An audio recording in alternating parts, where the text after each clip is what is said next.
Welcome back. This is Mexicali Fish Keeper. Hey, today I'm in the fish room, and as you can see, it's a little bit dark. My light timer is off, so I just got all the lights off right now. But it's actually in the morning. And the only, other than the spotlight that's lighting this tank that I'm going to talk about, I do have an overhead light right now because I am filming. Otherwise, you guys wouldn't be able to see me. But anyways, today I wanted to highlight that 65 gallon tank that I have with the goldfish that I set up with the Plenum. And all this time I've kind of been wondering whether the Plenum is just hype or it really does work. But I think I got proof that there is something to this Plenum tanks. Just a little bit of background on this tank. This tank is 65 gallon, like I said. I do have goldfish in there, and I've been battling with it to try to keep it planted. As you know, goldfish will eat plants that you put in there, but that's okay. I know that. The whole reason I do have it there also is because I like feeding them all the duckweed that I have in the room that I want to get rid of. Instead of throwing it away, I'll go ahead and feed it to them, and they'll take care of it for me. So on this tank, just I'm running a light on it. It's like a 30-watt floodlight that I have on there, and that thing runs all day long. I mean, literally, it runs 24/7.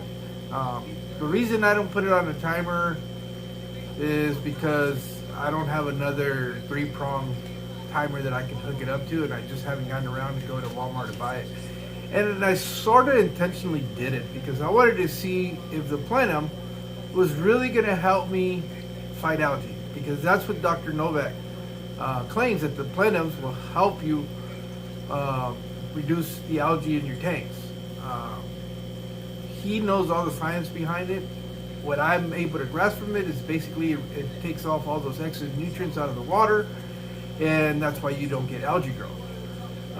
So I want to show you what it is, what it looks like. I think you'll be a little bit interested in seeing the result of it. But I also want you to understand, this is on 24/7, and it's 30-watt floodlight. And what I'm going to do is I'm going to go ahead and turn off this overhead light so you can see how dark it's in here and what it lights up. All right, so let's turn around and do that. Okay, well, here's the tank that I'm talking about. But as you can see, I'm going to show you guys around.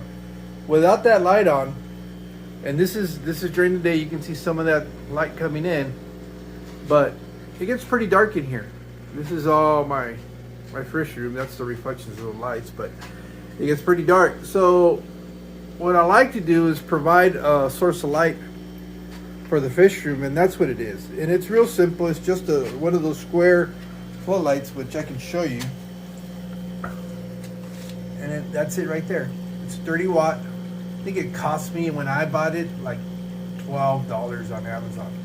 I did have to wire it up, and it was a little bit interesting because the color coding on the cables was from overseas, and I had to just figure out the coloring code, which wire went to which one here. But anyways, here's a goldfish tank. Let me make this a little bit wider.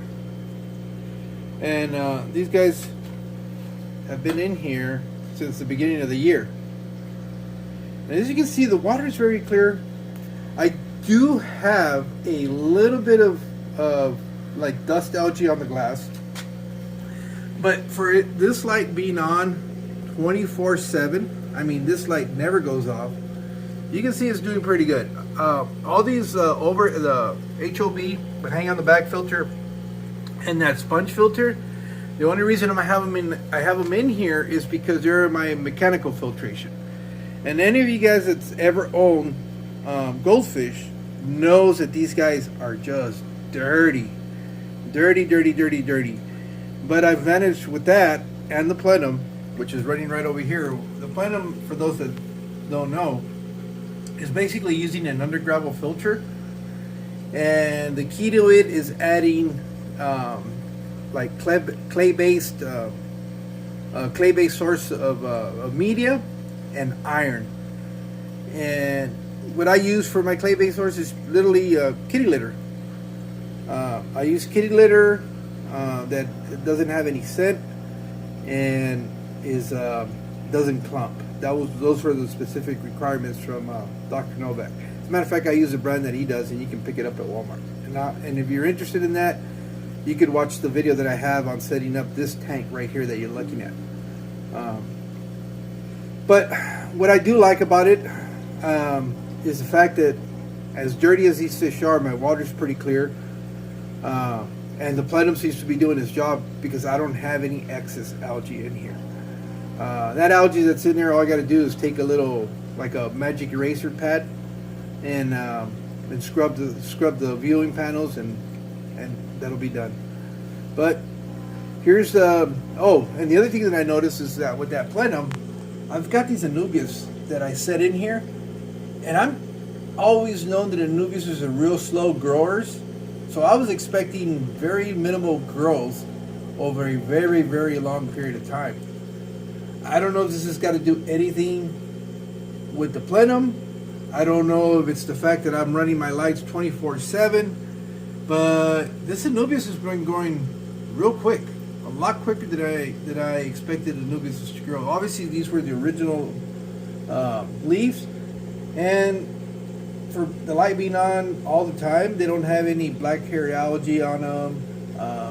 The leaves a little bit chewed up because these guys will take a bite out of them even though they don't eat them. So, you know, that's what it is when you have goldfish. But, you know, that was the other thing that I noticed is how quickly the plants are growing in here. So far, I've managed to keep Jungle Val in here without these guys munching on it. I tried pulling some Luigi in here and some Rotala. It's doing all right. These are softer leaves, so will munch on them periodically. But I just wanted to show you guys. You know, you guys can form your own opinion whether Plenums work or not. For me, I'm sold. I'm going to continue to build these tanks with Plenums. But that's just me. So I just wanted to share that with you guys. All right, you guys have a great day. Thank you.